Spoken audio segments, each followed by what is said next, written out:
है क्या कोई राजा अपना राजपाट जनता को सौंप सकता है? आप कहेंगे नहीं, लेकिन राजस्थान के सिरोही जिले में राजा अपना राजपाट 2 दिन के लिए रबारी जाति के लोगों को सौंप देते हैं। आज भी ये परंपरा कायम है।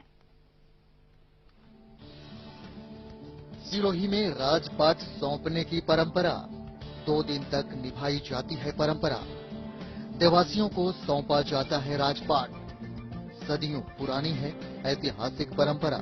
सिरोही में राजस्थानी रेवारी जाति के लोग जल झूलनी एकादशी पर एक ही तरह की वेशभूषा में इकट्ठे होते हैं, क्योंकि इस दिन इन्हें मिलता है राजपाट। दुनिया में इस तरह की ये अनोखी परंपरा है। राजे रजवाड़ों का दौर तो खत्म हो गया, न राजा रानी रहे और न ही उनका राजपाट।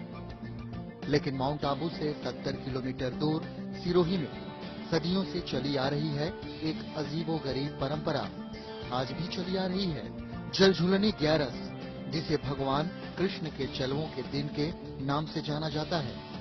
इस दिन सिरोही राजघराना अपना राजपाट 2 दिन के लिए रेवारी यानी देवासी जाति के लोगों को सौंप देता है। ये इनाम माउंट आबू को बचाने के एवज में देवासियों को दिया जाता है। अलाउद्दीन खिलजी ने जब सिरोही पर आक्रमण किया था, तब देवासी जाति के लोगों ने उन्हें खदेड़कर माउंट आबू से भगाया था और अलाउद्दीन खिलजी सिरोही को जीत पाने में नाकाम रहा था। उसी समय से सिरोही के तत्कालीन राजा ने ऐलान किया कि जल झूलनी 11 के दिन देवासी जाति को 2 दिन के लिए राजपाट सौंप दिया जाएगा। तभी से ये परंपरा चली आ रही है। हमारे पहले समाज के लोगों ने अलाउद्दीन खिलजी, जिसमें मुगल साम्राज्य का राज था, उस समय हमारे समाज के लोगों ने उन्हें राजाओं को का सहयोग करके पराजित किया था। उस समय सिरोही के राजघराने जो महाराजा थे, उन्होंने हमें किसी एक गांव की राज यानी पूरी जागीर देने का हमारे को ऐलान किया था। उस समय हमारे समाज के लोगों ने ये बोला कि भाई हमें जागीर नहीं चाहिए और हमें तो सिर्फ हमारे इस मेले में 1 दिन की जो है पूरी व्यवस्था का पूरा जिम्मा हमारे को सौंपा गया, जिसमें करण करावन हम खुद होंगे।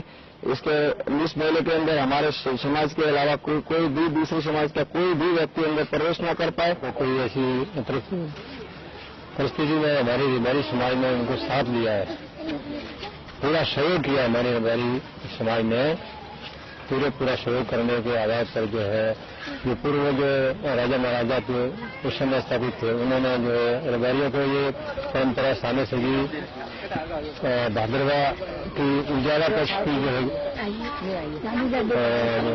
11 को मेला बढ़ता है। धूमधाम से मनाई जाती है परंपरा। रेवारियों को सौंपी जाती है राजशाही पगड़ी। तिलक लगाकर सौंपते हैं राजपाट। ये है माउंट आबू के करीब सिरोही राजघराने का राजमहल। यहाँ अब शासन तो रहा नहीं, लेकिन सदियों से चली आ रही परंपरा को आज भी निभा रहे हैं।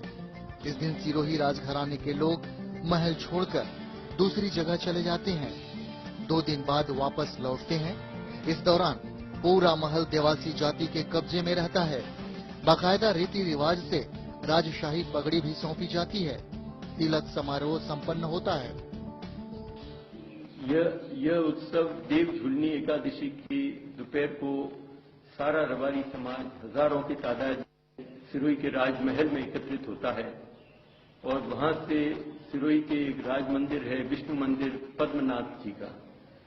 वहां से भगवान पद्मनाथ अथवा श्री कृष्ण की पालकी उठती है, जो सिरोही के राजा स्वयं अपने कंधों पर उठाते हैं और नंगे पांव वहां से पूरे प्रोसेशन में शहर के थ्रू होते हुए लाखेलाव तालाब पर जाते हैं, जो लगभग 550 वर्ष पुराना है।